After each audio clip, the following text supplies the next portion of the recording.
Bora começar o nosso vídeo de hoje para falar sobre uma informação importante envolvendo o Remo e também o Paysandu, o interesse do Leão em contratar um jogador do Papão para a temporada de 2026. Estou falando sobre o atacante Maurício Garcês, talvez o melhor jogador, tecnicamente falando, do elenco do Paysandu nessa Série B, muito acima da média. Desde o momento que ele foi contratado, eu já havia elogiado a sua chegada. Falei, rapaz, esse é um jogador diferenciado. Lembro muito dele, principalmente pelo Brusque, lá na Série B ainda de 2021, rapaz, passa rápido, né? Eu lembro dessa Série B como se fosse 8 meses atrás, uma coisa de louco. Depois disso, ele ainda foi para o futebol europeu, na Bulgária, pelo CSKA Sofia, volta para o Brasil, não foi tão bem assim no Coritiba, e no Avaí começou a se recuperar. No ano passado, por exemplo, foram 9 gols marcados e 4 assistências. Essa informação de procura do Remo para o ano que vem foi divulgada pelo canal Legado Azulino. Um abraço para o N, inclusive, que garantiu esta informação. Também afirmando que é um nome pretendido para 2026, mas que ainda não tem negociações. Apenas um nome observado pela diretoria, que está focada neste momento em buscar o acesso pelo Remo. Então, a tendência é que não temos abertura de negociações neste exato momento, aí no comecinho do mês de outubro. Porém, o contrato dele no Paysandu já está em reta final. O vínculo se encerra agora ao final da Série B. Maurício Garcês ainda pertence ao Avaí. Quando ele foi contratado no começo do ano passado pelo Leão de Santa Catarina, ele assinou um contrato até 2027. Então, o Garcês pertence ainda ao Avaí. O seu valor de mercado hoje está avaliado em mais ou menos 750 mil euros, o que, trazendo hoje para o real, estamos falando de aproximadamente, em real, né, vou colocar uma cotação de 6, 4 milhões, 4 milhões e meio de reais. Entretanto, acredito que não seja necessária uma compensação tão alta assim. Por quê? Eu acho que o Garcês é um nome que pode sim retornar para o Avaí. Acabou se queimando um pouco pela reta final da Série B do ano passado. Ele até começa esse ano lá, fazendo o Campeonato Catarinense.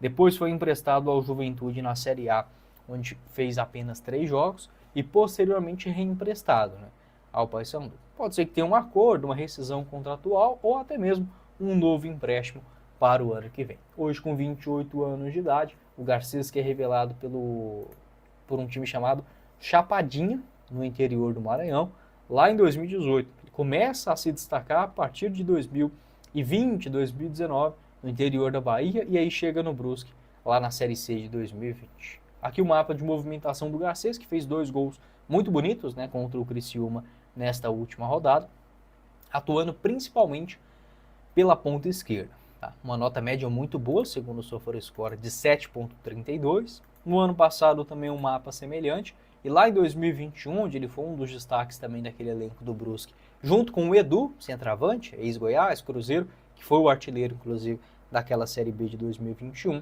tendo o Garcês na ponta esquerda. Você, torcedor do Remo, pode deixar a sua opinião aqui embaixo nos comentários.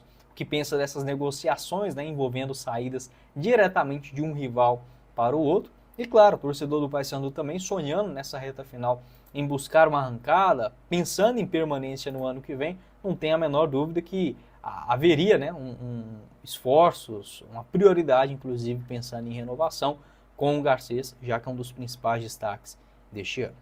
Não esqueça de conferir as ofertas da Foot Fanatics. Por lá você compra a sua nova camisa do Remo ou do Paysandu com 10% de desconto nos pagamentos via Pix e envios para todo o Brasil, utilizando o link na descrição do vídeo. A camisa número 3 do Paysandu você encontra por R$ 269,90, o lançamento em todos os tamanhos disponíveis, do P até o 6G.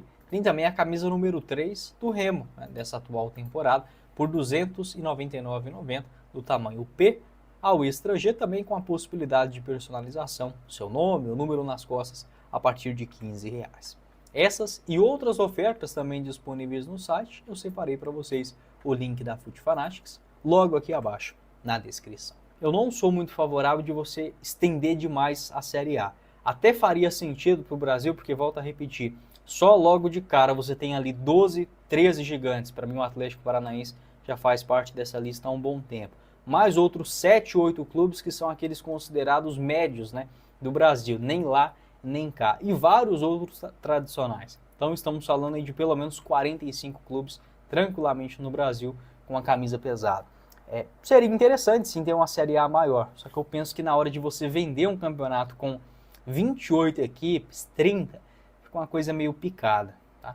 Para a Série C e D, nem tanto. Na Série C, por exemplo, eu sou a favor de ter pelo menos 20 times em um campeonato de ida e volta, né?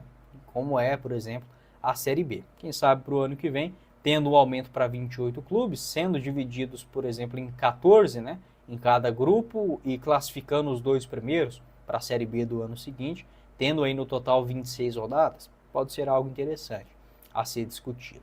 Outra mudança em relação às competições regionais, né, Copa Verde, Copa do Nordeste, é a possibilidade de exclusão dos times que disputam as competições sul-americanas nestes torneios regionais. Então, por exemplo, um time que classificasse para a Sul-Americana Libertadores, sendo excluído das competições regionais. Eu não sou a favor da CBF tomar essa decisão.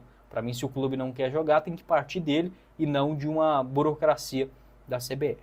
Teremos também a paralisação para a Copa do Mundo do ano que vem, que ocorre entre o dia 11 de junho até o dia 19 de julho. Na Copa do Brasil também com mudanças pela CBF, a final sendo em uma sede neutra, as 5 primeiras fases, né? Ou seja, primeira, segunda e terceira, oitavas, antes das oitavas, teremos jogos apenas de ida. A partir das oitavas de finais, jogos de ida e volta, e a antecipação também do começo do Campeonato Brasileiro. Inclusive, além dos estaduais sendo menor, saindo de 16 para 11 datas, podemos ter inclusive o Brasileirão sendo disputado juntamente com os estaduais. Falando em vaga para competições internacionais, foi até mesmo discutido nessa temporada de 2025 a inclusão de alguns outros clubes, né, da América Latina dentro da Copa Verde. Essa ideia foi divulgada ali em meados de junho de 2025, com a sugestão, né, de alguns organizadores da Copa Verde, enfim, alguns idealizadores, com a inclusão de alguns países, como por exemplo a Colômbia, Equador, Bolívia, Guiana, Peru, Suriname e também a Venezuela. Com a possibilidade, né, até mesmo de, digamos, uma Conference League da América do Sul, poderia existir, né, dentro desse formato. Não acredito que a CBF dará uma vaga para competições internacionais pelas competições regionais já nesta temporada. Mas por que não ser uma ideia a ser discutida, viabilizada nos próximos anos? Tá? Porque poderia sim acontecer algo nesse cenário. Por que não? O vencedor da Copa Verde com o campeão da Copa do Nordeste, valendo uma vaga, por exemplo, na primeira fase da Copa Sul-Americana. Não precisava nem ser direto para a fase de grupos, né? Como todos os clubes brasileiros e argentinos têm vaga. Eu não sou favorável a isso, né? Assim como, por exemplo, os times da Colômbia, eles têm uma pré-fase, né? Os piores ranqueados. Eu acho que no Brasil também deveria ser assim, para a Argentina também. Nem que seja essa primeira fase, né? Que daria ali já uma premiação de mais ou menos R$1.200.000. Pode deixar a sua opinião, o que você pensa em relação a essas mudanças também da Copa Verde, quem sabe um retorno da Copa Norte, né, para o ano que vem, e algumas mudanças no calendário da CBF que eu vejo assim com bons olhos, uma gestão mais profissional, pensando nos clubes, né, em um futebol brasileiro melhor a partir do ano que vem. Não esqueça de deixar seu like, se inscrever em nosso canal e compre a sua nova camisa do Remo ou do Paysandu com a Foot Fanatics. 10% de desconto nos pagamentos via Pix, utilizando o link na descrição do nosso vídeo. Quem falou com vocês foi o Guilherme, nos vemos em uma próxima oportunidade. Valeu, galera!